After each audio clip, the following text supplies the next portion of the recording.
मंगलमय मंगलकरण वीतराग विज्ञान नमो ताहि जाते मही अरहंतादि महा जो विद्यादि सागर सुधी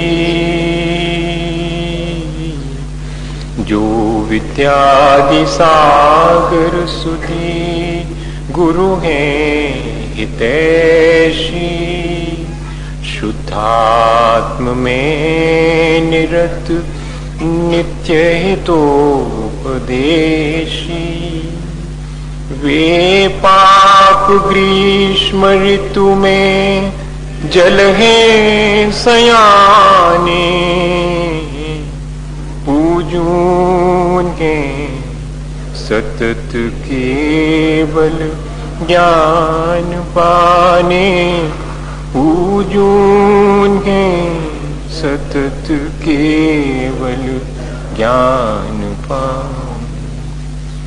बोली भगवान महावीर स्वामी की, आचार्य कुंद कुंद स्वामी की, आचार्य गुरुवर विद्यासागर मुनि महाराज की।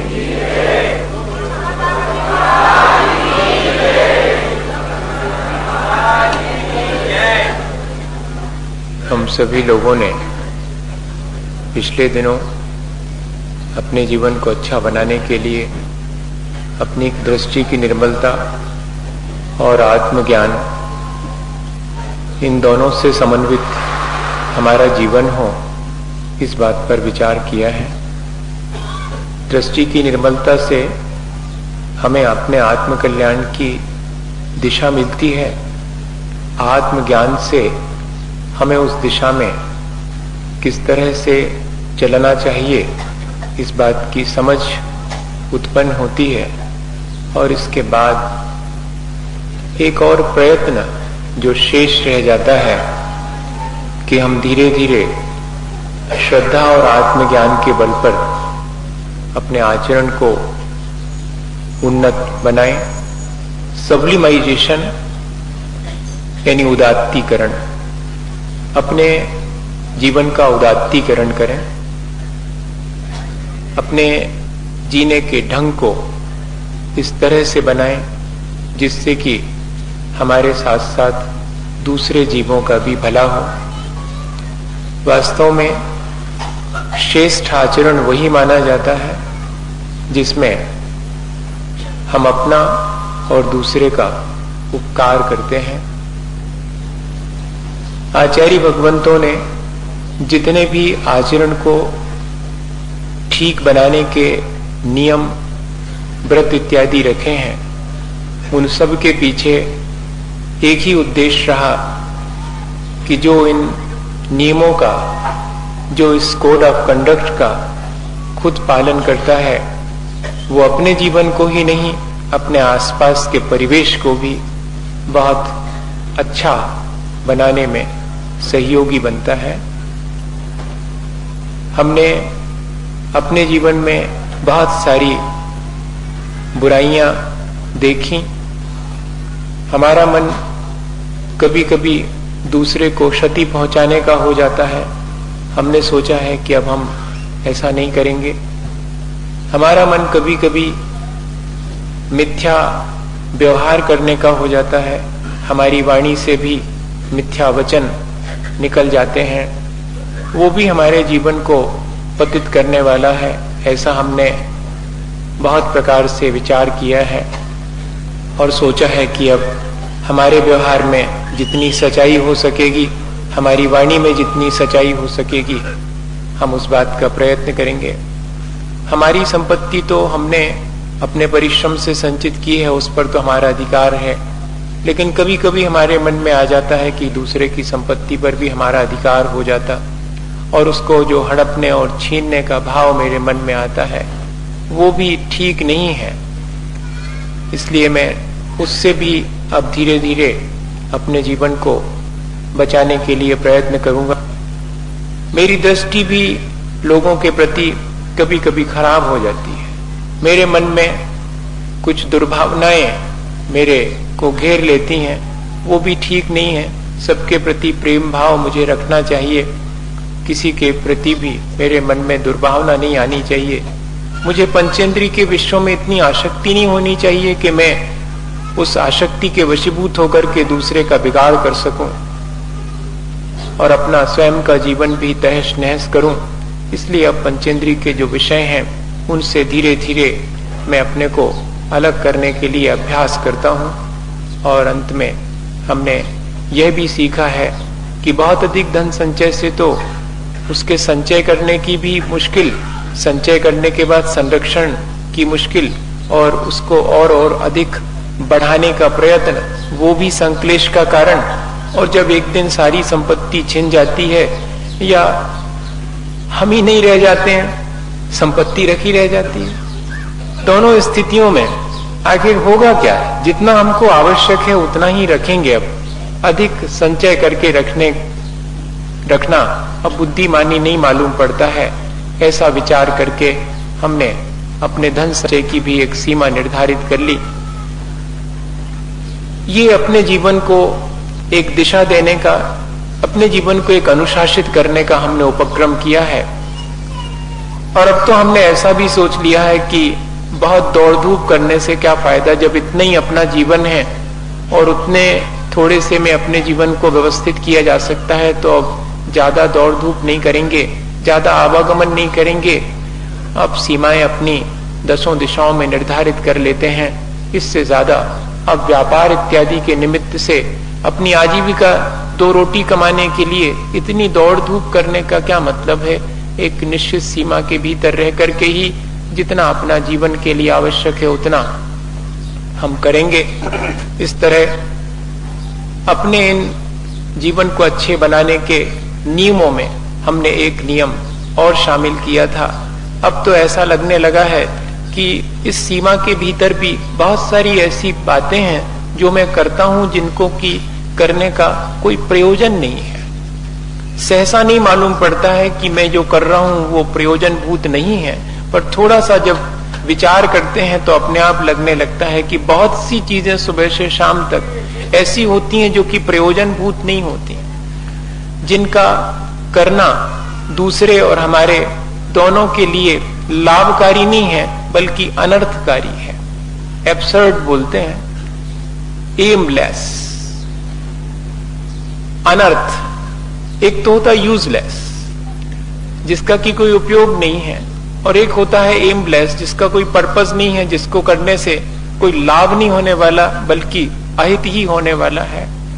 तो ऐसे मन वचन काय की ऐसी प्रवृत्ति को जो कि एमलेस है, यूजलेस है, या कि हमारे और दूसरे के अहित करने में कारण है, मैं अब अपने मन वचन काय की उस प्रवृत्ति को भी रोक लूंगा। इसको रोकने के लिए बहुत विचार करना पड़ेगा, क्योंकि इतना अधिक संस्कार है मन का, वाणी का और शरीर का कि हम इनसे कब क्या कर बैठते हैं और हम अनजाने में और सोच भी नहीं पाते हैं कि ऐसा करना चाहिए या नहीं करना चाहिए। कर लेने के बाद भी कभी कभी तो एहसास होता है और जब तक देर हो चुकती है, और कभी कभी तो किसी किसी को एहसास भी नहीं होता कि हमने जो करा है वो हमारे जीवन को ही क्षति पहुंचाने वाला है या दूसरे के जीवन को तो क्षति पहुंचाने वाला है ही। आचार्य भगवंतों ने 5 प्रकार से हमें ये बात समझाने का प्रयास किया है। जैसे कि मुझे तो लगता है कि इसी व्रत से प्रेरित होकर के और गांधी जी ने अपने 3 बंदर कि बुरा मत देखो, बुरा मत सुनो और बुरा मत बोलो, शायद इन 5 बातों को ही इन 3 में समाहित करके और उन्होंने ये मैसेज सारे देश को दिया हो।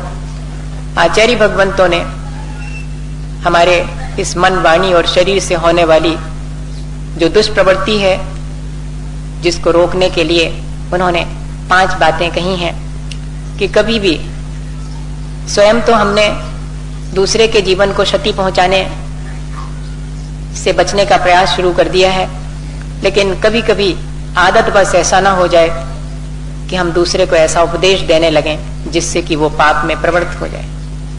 ऐसा हो जाता है। अपन जिन चीजों को छोड़ देते हैं उसके बाद भी अपन नहीं करते हैं, पर दूसरे से करने के लिए उसे प्रेरित कर सकते हैं। चोर चोरी छोड़ देता है लेकिन हेरा फेरी नहीं छोड़ पाता, ऐसा कहते हैं, है ना। तो ऐसे ही हमारे मन का भी चोर है। हम स्वयं तो पापों से मुक्त होने के लिए तैयार हो जाते हैं, लेकिन जब अपना कोई काम होता है तो दूसरे को और वैसा कार्य करने के लिए प्रेरित कर देते कि देखो हमारा तो अब हमने छोड़ दिया है चोरी वगैरह करने का, लेकिन तुम तो कर सकते हो, अभी इसको ये ऐसे करना चाहिए, इसमें मिलावट ऐसे करनी चाहिए, इस सामान को ऐसे बेचना चाहिए। हाँ, ये ऐसे अपन बैठे बैठे उसको जो कहना चाहिए पाप में प्रवृत्त करने वाली चीजें हैं, इनका उपदेश सहज रूप से दे देते हैं, अननोनली जिसको कहें अपन, बिल्कुल गैर जानकारी में भी दे देते हैं कि कर क्या रहे हैं, जिसका कोई प्रयोजन नहीं है, हमारे जीवन से उसका कोई लेना देना नहीं, पर भी बैठे 4 लोग बैठ जाते हैं और चर्चा छिड़ जाए तो ऐसी ऐसी बातें उसमें निकल आती हैं कि दूसरे को और पाप करने की प्रेरणा मिल जाती है। अपन ने जो पहले किया है और किस स्टाइल से किया है और कैसे हम उससे बच गए हैं वो भी सुनाते हैं, तो दूसरे को लगता है कि हम भी ऐसा करके देखें। ये आज होता क्या है, इसी तरह तो होता है, एक दूसरे से सुना करके उसने ऐसा करा था और उसको इतना बेनिफिट हुआ और वो बच भी गया, और अपन भी करके देखें। ये क्यूरोसिटी होती है, हर आदमी के मन में होती है। ऐसी चीजें जो दूसरे को पाप की तरफ प्रेरित करने वाली हैं, ऐसा उपदेश नहीं देना। आज वर्तमान में ऐसा उपदेश देने के बहुत से साधन हैं। टेलीविजन तो सबसे बड़ा साधन है, कितनी सारी तो इस आइडियाज हमको मिलते हैं, उसमें जीवन के कल्याण के आइडियाज तो कम मिलते हैं, संसार बढ़ाने के कितने सारे आइडिया मिलते हैं उसमें। ऐसा करो तो ये हो सकता है, ऐसा करो तो ये हो सकता है, इसमें ये बेनिफिट है, इसमें ये लॉसेज हैं, इन सब से बचो, ऐसे करके।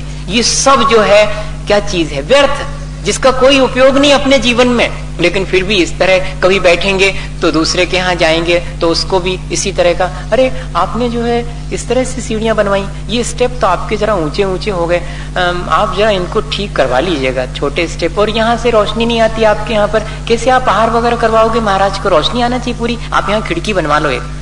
ये क्या है भैया, ऐसे सहसा नहीं मालूम पड़ता, पर ये पापोपदेश है। वो आरंभ सारंभ करेगा, उस सब का आपके मत्थे आएगा, क्योंकि सलाह आपने दी थी। ये बात कठिन है, इसको अनर्थ दंड कहते हैं।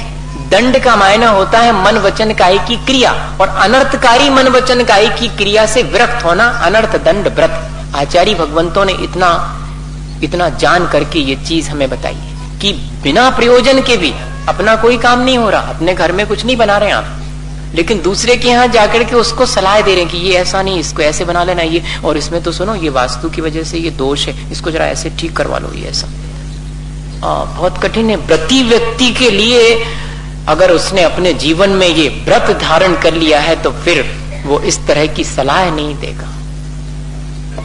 ये सब आरंभ और परिग्रह जोड़ने वाली सलाह है, जिसको पापोपदेश कहेंगे। इतना ही नहीं, हिंसा दान, ऐसी चीजें जिससे कि दूसरे के प्राणों का घात हो सकता है, ऐसी चीजें दूसरे के हाथ में नहीं देना।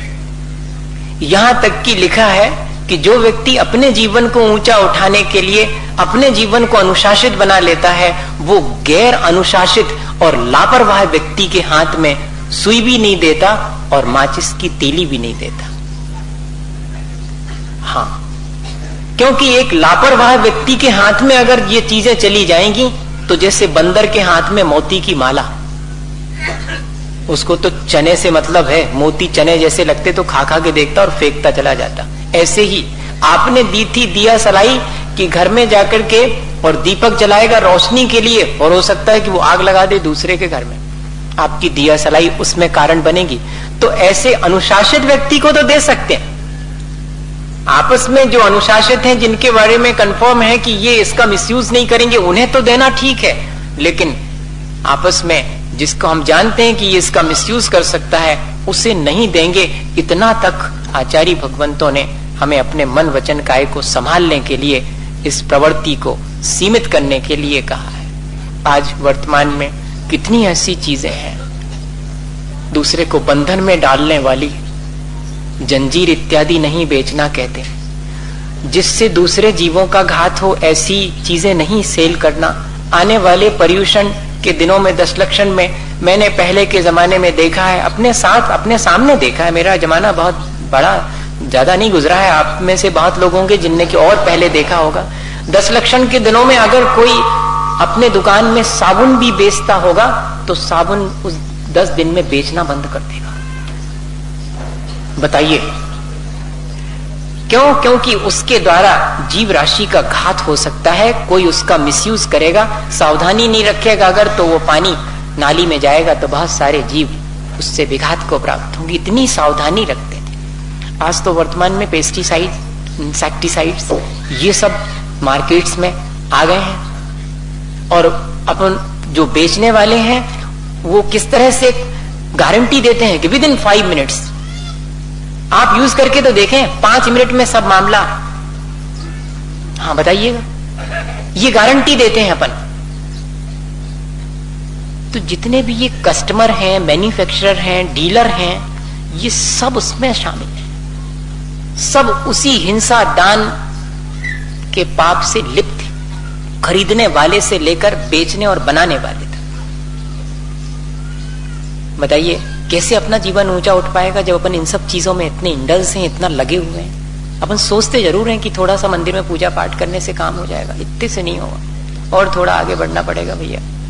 हाँ अब ये इतने से नहीं चलेगा, इतना तो कर लिया अपन ने, बढ़िया से पूजा पाठ भी कर ली है और बढ़िया स्वाध्याय वाध्याय भी दोपहर शाम 3 समय बिल्कुल स्वाध्याय कर रहे हैं। लेकिन घर में पहुंच करके और इतनी चीजें करते हैं, इतनी मन वचन काय की दुष्प्रवृत्ति है कि उसको मिटाने के लिए घंटे भर की पूजा ज्यादा उपयोगी नहीं हो पाई। इसका या तो टाइम बढ़ाओ भाई, 2-3 घंटे की पूजा करो, हाँ, और या फिर वहां पर घटाओ। हाँ कुछ तो करना पड़ेगा, ये बैलेंस तो करना पड़ेगा। नहीं लेकिन ऐसे बैलेंस भी नहीं होता। जितना अपराध किया है वो अपराध की तरह ही फल देगा, और जितना धर्म ध्यान किया है वो धर्म ध्यान की तरह फल देगा। दोनों में ऐसे नहीं हो सकता कि बैलेंस शीट बनेगी, डेबिट क्रेडिट और आखिरी में बैलेंस। यहां ये नहीं होता, यहां तो जो किया उसका फल पूरा भोगना पड़ेगा। तो जरा जो जिसका फल मुझे भोगना अच्छा नहीं लगता है, तो उस मन वचन काय की प्रवृत्ति को कम कर लेना ही ज्यादा बेहतर है। और कम करने का सबसे अच्छा ढंग है कि मैं शुभ प्रवृत्ति में लग जाऊं, ताकि मैं इस अशुभ प्रवृत्ति से बच जाऊं। मैं अपने इस तरह से मन वचन काय की क्रियाएं करूं जिससे कि मेरे जीवन में अशुभ होने के चांसेस ही कम हो जाएं, ऐसा अवसर ही कम हो जाए। मैं अपने जीवन को ऐसे अनुशासित करूं, ये भी एक उपाय है। पापोपदेश, हिंसा दान, और फिर कहते अपध्यान, ये और ज्यादा खतरनाक। इसमें देना लेना कुछ नहीं है, इसमें तो कोने में बैठे बैठे ये आराम से चलता रहता है। अपध्यान, काहू की धनहानि किसी जय हार न चिंते। हो सकता है कि ये लाइन पढ़ते पढ़ते भी चिंते वही, हाँ, काहू की धनहानि किसी जय हार न चिंते, ये लाइन पढ़ते पढ़ते भी दूसरे का ऐसा हो जावे, ऐसा क्यों नहीं हो रहा। देशवश दूसरे के अपकार का भाव रखना, मन ही मन प्लानिंग करना कि कब मैं उसका बिगाड़ कर सकूं। बिगाड़ करने के अलग अलग ढंग है भैया, जैसे किसी की बढ़ोतरी देख करके कैसे उसके पैर खींच के गिराया जा सके, ये सब भी उसमें शामिल है। ये अपध्यान है। और या कि रागवश दूसरे की धन संपत्ति या कि और कोई चीज, उस सब को मैं कैसे अपना बना सकूं, ये भी जो है अपध्यान है। बैठे बैठे ये आराम से चलता रहता है। आजकल तो बहुत साधन है इसके, सबसे अच्छा साधन है टेलीविजन। हाँ, इसको करने का अपध्यान बैठे बैठे। अब देख रहे हैं उस पर इंडिया वर्सेस पाकिस्तान, ठीक है, इंडिया वर्सेस पाकिस्तान, तो वहां वो इंडिया वर्सेस पाकिस्तान, लेकिन यहां भी वर्सेस पाकिस्तान चल व्यर्थ में, ये हार जावे वो जीत जावे, जबकि होना जाना कुछ नहीं, दोनों मजे में है। हारने वाले को भी पूरे पैसे मिलते हैं, जीतने वाले को पूरे पैसे मिलते हैं, उनका कुछ ज्यादा लॉस नहीं होता। ना उनको कोई देश की कोई बहुत बड़ी भावना है। थोड़े मोड़े लोग हैं जिनको कि खेल के पीछे देश की भावना होगी, उनकी बात नहीं कर रहा हूं। जो अपने देश के जीतने में खुश होते हैं उनकी बात नहीं कर रहा हूं, नहीं तो आप ऐसा अर्थ ले लें। बाकी अधिकांश तो इस तरह से देख करके अपना देश ही डेवलप करते हैं, देश ही विकसित होता है। बताइए इससे हमारा क्या लाभ होने वाला है। ये पार्टी हार जाए वो जीत जाए, जबकि हैं सब चट्टे बट्टे के सब एक ही। बे जीत जात सो बे अपने मन की करत, जे हार जात सो बे उनकी छीछालेदारी करत। सब एक दूसरे के ऊपर कीचड़ उछालते रहते हैं और कुछ नहीं करते। हम तो देखते हैं वर्तमान में, और अपन जबरदस्ती में बैठे बैठे कि जे जीत जाए और जे हार जाए। बाकी उनको जो कछु है सो कर नहीं, उनको हमारी कछु चिंता नहीं है। हमारे घर के बाहर गंदगी पड़ी होगी तो कछु ने प्रधानमंत्री आके साफ कर रहे हैं, ने कोई और आ रहा हो, कन्या अपने को पड़े और बेकार में चिंता अपन उन तक की कर रहे हैं। बिल्कुल सीधी सीधी सी बात है। अपने जीवन को एक अच्छे नागरिक बनने के लिए भी ये आवश्यक है कि हम अपना जीवन और अपने आसपास का परिवेश अच्छा बनाएं, और उसके लिए जरूरी है कि मैं किसी के भी हार जीत में और किसी के भी लाभ हानि में ज्यादा इन्वॉल्व नहीं हूं। मैं अपना जीवन ठीक ढंग से जीऊं तो मेरे द्वारा किसी की हानि नहीं होगी, और मेरे जीवन से मैसेज मिलेगा दूसरे को भी अपने जीवन को ढंग से जीने का, तब फिर उसका लाभ ही होगा, उसकी हानि क्यों होगी। और मेरे सोचने से किसी की लाभ हानि नहीं होती भैया, उसकी लाभ हानि, उसकी पराजय उसके अपने कर्मों से होती है, मेरे सोचने से नहीं होती। बुंदेलखंड में कहावत है कि कौवा के कोसे से ढोर नहीं मरा, ऐसी कहने लगा। ये क्या चीज है? जिनने ये कहावत बनाई होगी उनने कितनी बड़ी अपध्यान से बचने की बात कह दी होगी कि व्यर्थ में हम दूसरे के लिए उसके घात का विचार करते हैं, उसके अपकार का विचार करते हैं, और अपना ये निष्प्रयोजन पाप है जिसका हमारे जीवन में या दूसरे के जीवन में कोई भी लाभ नहीं होने वाला। ऐसी मन वचन काय की प्रवृत्ति बैठे बैठे अपन करते रहते हैं, इससे बचना चाहिए। और फिर कह रहे हैं दुष्श्रुति, इसमें तो बड़ा इंटरेस्ट आता है। हाँ, ये तो सभी की आदत है। मैं भी हो सकता है कि उससे ना बचा हूं, थोड़ी थोड़ी कोशिश में हूं कि इससे बचूं। अपनी आत्म प्रशंसा सुनने की और दूसरे की निंदा सुनने की तो सबकी प्रवृत्ति। कौन को क्या चल रहा है, कौन के लूपहोल्स कौन से हैं, कौन की कमजोरियां कौन सी हैं, ये मालूम पड़ जावे और फिर उसको मैं फैलाऊं और उसका मजा लेऊं बैठे बैठे। ये सब दुष्श्रुति है। दूसरा कोई अगर किसी की निंदा करे तो उससे स्पष्ट कह दें हम कि ये कान मुझे इसके लिए नहीं मिले। आपको अगर निंदा करनी है उसी से जाके कहो ना जिसके बारे में आपको ये बातें मालूम पड़ी। मैं कौन होता हूं, मेरे से क्यों कह रहे हैं? ये बहुत कठिन है। अपन तो और धीरे से खसक गया हो तो उतनी और खिसक जाता है। क्या होगा? अच्छा, और क्या होगा? और खोद खोद करके फिर और क्या हुआ था, फिर और क्या हुआ था, सब जान लेंगे। ये दुष्श्रुति अच्छी बात नहीं। अच्छी बात खोद खोद के नहीं पूछेंगे, कुछ गड़बड़ हुआ होगा तो उसको खोद खोद के पूछेंगे। उसमें सुनने में रुचि है, शास्त्र के सुनने में उतनी रुचि नहीं होगी, अपने प्रयोजनभूत 7 तत्वों के बारे में सुनने की उतनी रुचि नहीं होगी जितनी की इस तरह की बातें सुनने में मेरे कान हमेशा रुचि लेते हैं।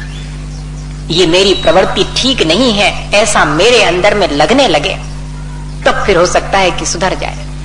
अभी तो संस्कार वही है। अभी तो कहीं अगर अपनी प्रशंसा हो रही हो तो खिसक जाते हैं कि हाँ बढ़िया अच्छा है, और कहीं दूसरे की निंदा हो रही हो तो भी अपन उसमें रुचि लेने लगते हैं। और ऐसे शास्त्र इत्यादि पढ़ना जिससे कि संसार बढ़ता हो, ऐसी बातें सुनना या ऐसी बातें सुनाना, या ऐसे शास्त्र इत्यादि पढ़ना, ऐसी किताबें पढ़ना जिससे कि संसार बढ़ता हो, जिससे 5 इंद्रिय और मन के विषयों में प्रवृत्ति बढ़ती हो। प्रथमानि योग नहीं पढ़ेंगे जिनसे कि 5 इंद्रिय और मन के विषयों से विरक्ति होती है, और बाकी और दूसरी चीजों में ज्यादा समय हम दे देते हैं जो निष्प्रयोजन है, जिससे कि हमारा कोई लाभ नहीं होने वाला बल्कि हमारे परिणाम और बिगड़ने वाले हैं। ऐसी चीजों को न सुनना, न पढ़ना, न दूसरे को सुनाना, ये दुष्श्रुति कहलाती है। और प्रमादचर्या, प्रमादचर्या तो मंदिर में देखता रहता हूं, जरा सा भी अपन को संयम नहीं है उतनी देर का कि गर्मी लग रही है तो फौरन आते ही साथ सबसे पहले पूजा, बाद में सामायिक, बाद में माला, बाद में पहले बटन पंखा, फिर उसके बाद माला, फिर बाद में पूजा। बिना पंखे के तो कर ही नहीं सकते, गर्मी बहुत लग रही है। अब बताइए वो जो वायुकायिक जीवों का घात हो रहा है उसकी जिम्मेदारी कौन लेगा? मुझे ये बताएं। आपको तो ठंडी हवा सुख दे रही है, लेकिन जिन वायुकायिक जीवों के प्राणों का घात हो रहा है उसकी जिम्मेदारी किसकी है? घर में 1 बाल्टी पानी से काम चलने वाला है, लेकिन 10 बाल्टी उसकी जगह पर उपयोग करते हैं। नल खुला हुआ है तो खुला हुआ है, जल कायक जीवों की विराधना हो रही है तो हो रही है। बिजली जली है तो जली है, बंद करने का भी भाव नहीं है। अग्नि कायक जीवों का विघात होता है। घर में गार्डन लगा लिया है, बहुत बढ़िया वनस्पति, उसमें पानी दे रहे हैं, यहां तक तो ठीक है, लेकिन इसे सुंदर लगना चाहिए, इसलिए मशीन लेकर के उसकी काट छांट कर रहे हैं। ये सब क्या चीज है? ये सब प्रमादचर्या, निष्प्रयोजन पाप है। इससे हमारे जीवन में कुछ नहीं सधता, सिर्फ व्यर्थ ही। या फिर चलो अपन घूम करके आते हैं, घूमने जा रहे हैं, कश्मीर घूम करके आते हैं, वाटरफॉल देख करके आते हैं, ये सब प्रमादचर्या है, ये ध्यान रखना। अब आप करते हो तो जानो, आप जानो, मैं कौन होता हूं आपको मना करने वाला, पर जानकारी तो होनी चाहिए कि क्या कर रहा हूं मैं। कोई प्रयोजन उससे नहीं हुआ सिद्ध। शाम को चलो ऐसे ही घूमने ही चलते हैं, एक उधर घूम करके आ जाएं। क्या चीज है? स्वयं भी और दूसरे को भी प्रेरित करना इस तरह से। निष्प्रयोजन घूमने गए आप, मॉर्निंग वॉक पे गए हो कि अपने शरीर को स्वस्थ रखने की दृष्टि से वो अलग है, लेकिन बस ऐसे ही घूमने जा रहे हैं, ये निष्प्रयोजन पाप है। दो लोगों का उदाहरण आपको दूं, दोनों अच्छे लोग हैं इसलिए दोनों के उदाहरण मुझे अच्छे लगते हैं। यशपाल जैन अब तो नहीं रहे, गांधी जी के 3 लोगों में उनका भी नाम था, यशपाल जैन, अक्षय कुमार जैन और जैनेन्द्र कुमार जैन। ये 3 लोग थे जो गांधी जी के बताए हुए रास्ते पर अपने जीवन में चलने का प्रयत्न करते रहे, जिन पर हमें गौरव होना चाहिए। उसमें से यशपाल जी के जीवन की घटना आपको बताऊं, मेरे साथ ही घटित हुई वो 1993 में। सबसे पहले वहीं पर ये जो प्रतिभाओं के सम्मान की बात आई थी, वहीं से शुरू हुई थी 93 से। और तब यशपाल जी को आमंत्रित किया था कि वो प्रतिभाओं का सम्मान करें, और उनका स्वयं का भी सम्मान किया गया था उनके अपने कार्यों के लिए, उनके जीवन के लिए। वे जिस घर में रुके थे उससे विदा लेने के बाद दिल्ली पहुंचकर उनका लेटर आया, कार्ड पर आया कि मेरी बनियान शायद आपके घर में छूट गई है, आप अगर मिल जाए खोज करके तो मुझे भेज दें किसी आने जाने वाले के हाथ से। बस इन लोगों ने ढूंढी, नहीं मिली, तो इनने सोचा कि अरे अपने को बनियान के बराबर, क्योंकि खादी की बनी थी, वो बाजार की बनी हुई बनियान नहीं थी, खादी खरीद करके उसकी बनाई थी, खादी पहनते थे। तो वो उसका कपड़ा लेकर के, और कपड़ा नहीं लेंगे तो उतने रुपए दे देंगे, वो अपनी अपने पसंद की बनवा लेंगे। दिल्ली जाने वाला व्यक्ति ऐसा लेकर के गया। वो जो वहां घटना हुई वो आकर के मुझे सुनाई कि महाराज उन्होंने अपनी बनियान के पैसे लेने से भी इनकार कर दिया, और बनियान का जो कपड़ा लेके गए थे वो भी इनकार कर दिया। हमने मैंने विनय करी कि आप ले लें, तो उन्होंने बहुत हंस करके मुस्कुरा करके कहा कि नहीं, आप ये मत समझिए कि मैं आपसे नहीं ले रहा हूं, मैं स्वयं भी अब 2 महीने तक नहीं बनवा सकता, दूसरी बनवाएं। क्यों? गांधी जी ने यही मुझे कहा था कि अपने लिए जो कुछ भी आपने रख रखा है उसका ठीक से उपयोग करना, और अगर उसमें असावधानी हो जावे तब फिर उसका पनिशमेंट अपने हाथ से ले लेना। मेरी असावधानी से मेरी बनियान गुम गई है, अब वो बनियान 2 महीने तक मेरे काम आती, इसलिए मैं 2 महीने तक नई बनियान नहीं बनवाऊंगा, एक ही से काम चला लूंगा, उसे ही धो करके पहन लूंगा, दूसरी नहीं बनवाऊंगा, आपसे भी नहीं लूंगा, मैं अपने पैसे से भी नहीं बनवाऊंगा। ये क्या चीज है? कैसा लग रहा है? अपन तो नहीं कर सकते, अपन तो 3-4 स्पेयर में रखते हैं, गुम गई तो गुम जाए, अपन दूसरी पहन लें, है कि नहीं?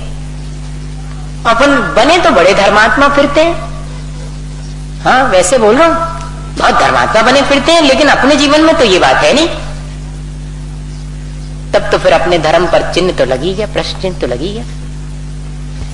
इतनी चीजें हैं हमारे जीवन में, हम उन लोगों को धर्मात्मा नहीं समझेंगे, कहो हो सकता अपने को धर्मात्मा मांगने, तिलक विलक लगाए हुए, बढ़िया पंचा पहने हुए, लेकिन देखें अपन की अपनी लोलुपता कितनी है, अपनी आसक्ति कितनी है, कितना व्यर्थ प्रमाद, असावधानी है कि मैंने गुमा दिया, असावधानी है कि मैंने उस चीज को डैमेज कर दिया जो बहुत समय तक काम आती, हमने उसको और इस तरह से असावधानी वश नष्ट कर दिया। ये प्रमाद ही तो है। दूसरा उदाहरण खुद गांधी जी के जीवन का, प्रयाग में और आनंद भवन नेहरू जी का, उसमें एक मीटिंग रखी गई कांग्रेस की, जिसमें गांधी जी गए और भी बहुत सारे नायडू थी। अब ये सब लोग सवेरे से और मुंह हाथ धो रहे हैं, अपना अपना लोटा लिए हुए, और बातचीत भी करते जा रहे हैं। अब हुआ ये कि बातचीत करने में असावधानी तो हो ही जाती। असावधानी हो जाने से वो लोटे का पानी तो पूरा खत्म हो गया, लेकिन मुंह ठीक से नहीं धुल पाया। हाँ, अब गांधी जी चौंके, जैसे पानी पूरा खत्म हुआ और मुंह तो ठीक से नहीं धुल पाया था, कुल्ला भी नहीं कर पाए, दातून नहीं हो पाई, जबकि रोज तो आधा पानी बच जाता है दातून के बाद में मुंह हाथ धोने के लिए भी, और आज तो पूरा भी खत्म हो गया। तो थोड़े चिंतित से हुए तो नेहरू जी बोलते कि बापू, आपके चिंतित होने की कोई आवश्यकता नहीं है, आप यहाँ प्रयाग में बैठे, प्रयाग में संगम है दो नदियों का, यहाँ आपको क्या कमी है जो आप इतने चिंतित हो रहे हैं एक लोटे पानी खत्म हो जाने से? और लाओ भाई एक लोटा पानी और बाबू के लिए लाओ। नहीं, वो दोनों नदियों का संगम यहाँ सिर्फ मेरे लिए नहीं है। जो जो नदी बहती है उसका सारा पानी मेरे लिए नहीं है, मेरे उपयोग के लिए जितना आवश्यक है उस पर ही मेरा अधिकार है। और आज मैंने अपने उपयोग में जितना पानी मुझे मिला था उतना नष्ट कर दिया और अपना दैनिक कार्य भी पूरा नहीं कर पाया। इस चीज का मुझे दुख है। ये ऐसे लोग हैं जो अग्नि, जल, वायु, वनस्पति, इन छोटे छोटे एक इंद्रिय जीवों के भी व्यर्थ विघात से बचने वाले लोग हैं, बताइए। और हम इन पंचभूत तत्वों के बारे में जरा भी विचार नहीं करते। इन सब में भी जीवन है।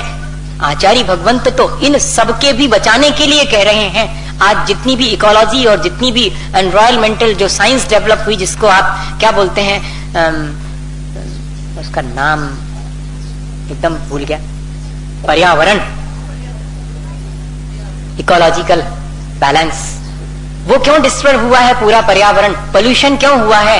हमने इन चीजों को संभाला नहीं है, इनका अतिरिक्त दोहन कर रहे हैं। जल की कमी हमारे जल के अतिरिक्त अपव्यय का कारण है, बिजली की कमी हमारे बिजली के दुरुपयोग का।